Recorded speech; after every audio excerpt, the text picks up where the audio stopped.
बच्चों, चलिए इस पाठ के अभ्यास कार्य को करना शुरू करते हैं। तो देखते हैं हमारा पहला प्रश्न क्या है। इनमें कौन कौन से वर्ण जुड़े हुए हैं? किनमें? इन अक्षरों में।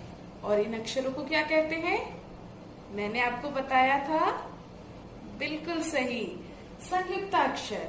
बच्चों, हमारे जितने भी व्यंजन हैं उन व्यंजनों में 4 संयुक्ताक्षर होते हैं, छ, त्र, ज्ञ, श्र।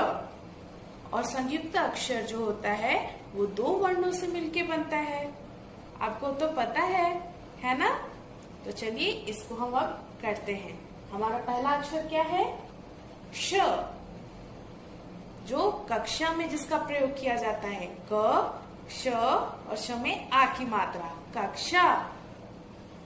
कक्षा जो है वो 2 वर्णों से मिलके बना है। कौन कौन से? चलिए मैं अभी बताती हूँ। बच्चों, सबसे पहले आपको ये जानना जरूरी है, जो कि मैंने आपको पहली कक्षा में भी बताया था, कि क में अगर हलंत लग गया तो ये आधा क हो गया। ऐसे ही श में अगर मैंने हलंत लगाया तो ये आधा श बन गया। इसको हम ऐसे भी लिख सकते हैं और एक दूसरा तरीका भी है, जैसे ऐसे भी लिख सकते हैं आधा क, और आधा श को भी हम ऐसे लिख सकते हैं। समझे बच्चों? ध्यान से देखिए बच्चों, क में हलंत लगाया मैंने तो ये आधा क हो गया। धन,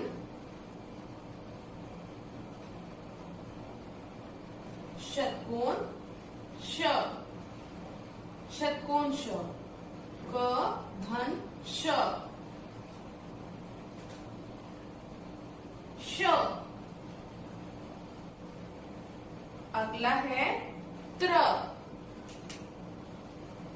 आधा त, धन,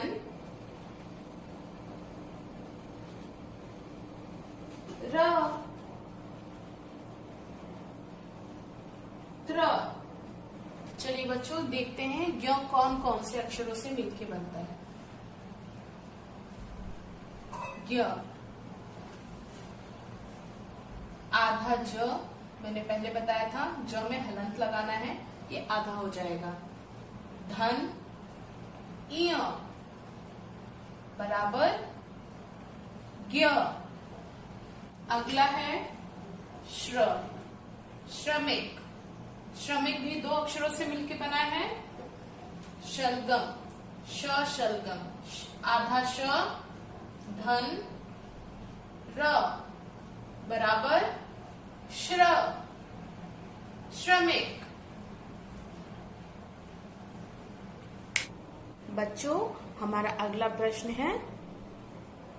है या है लिखकर वाक्य पूरे कीजिए। अब आप सोच रहे होंगे, है और हैं ये कैसे लिखेंगे? हमें कैसे पता चलेगा कि कहाँ हमें है और हैं लिखना है? आपने देखा होगा बच्चों, कई बार वाक्य के अंत में है ऐसे लिखा होता है, या फिर हैं इसके ऊपर एक बिंदु बनी होती है, अंक की मात्रा। तो इन दोनों में क्या अंतर है, पहले ये हमें समझना बहुत जरूरी है। उसके बाद हम इन प्रश्नों को हल करेंगे।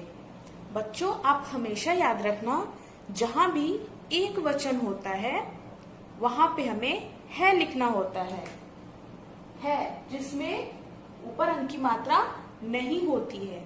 लेकिन जहां बहुवचन आ जाता है वहां पे हमें है लिखना होता है, जिसमें बिंदु होता है। सब बच्चों, इसको मैं अभी एक उदाहरण के द्वारा समझाऊंगी, ध्यान से देखिएगा।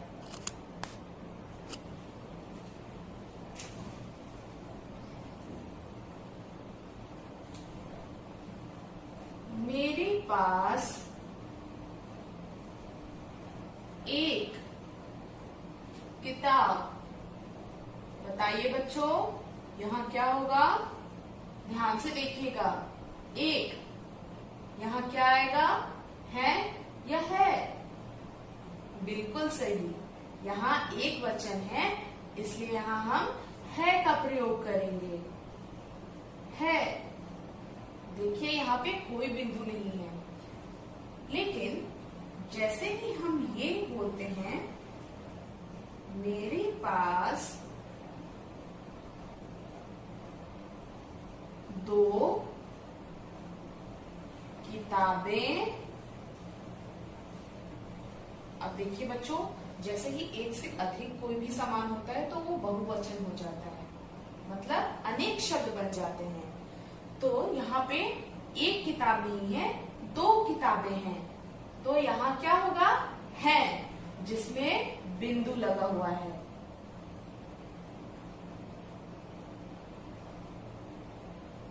समझे बच्चों? है और है में क्या अंतर है, आपको अब अच्छे से समझ में आ गया है। चलिए बच्चों देखिए, धूप किलकारी भरती है, यहाँ पे कोई भी बिंदु नहीं है। क्यों? क्योंकि यहाँ पे धूप की प्रमुखता है, और धूप कहाँ से आता है? सूरज से, और सूरज कितना है? एक सूरज है, इसलिए यह बहुवचन नहीं है, ये एक वचन है। धूप हम सबको खूब भाती है। बच्चों, यहाँ भी धूप की प्रमुखता है, हम सब की नहीं। तो ये धूप जो है सूरज से आती है, और सूरज एक है, इसलिए यहाँ पर है होगा। अगला प्रश्न है, धूप में कलियां खिल जाती हैं। देखिए यहाँ है के ऊपर एक बिंदी लगी हुई है, यह बहुवचन है। कैसे? क्योंकि यहाँ पे कलियां की प्रमुखता है, और कलियां क्या है? बहुवचन है, अनेक शब्द हैं, इसलिए यहाँ पे है होगा। धूप में कपड़े सूख जाते हैं। बच्चों, यहाँ क्या लिखा हुआ है? कपड़े, और कपड़े क्या है?